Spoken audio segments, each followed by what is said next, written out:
I'm here in the #1 tourist spot in the city of love, Paris, France.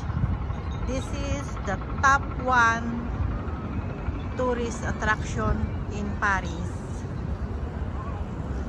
Look, the garden is closed due to renovation, but some are still going there. And that's the Trocadero station at the back of the building. Trocadero station for the bus and train station.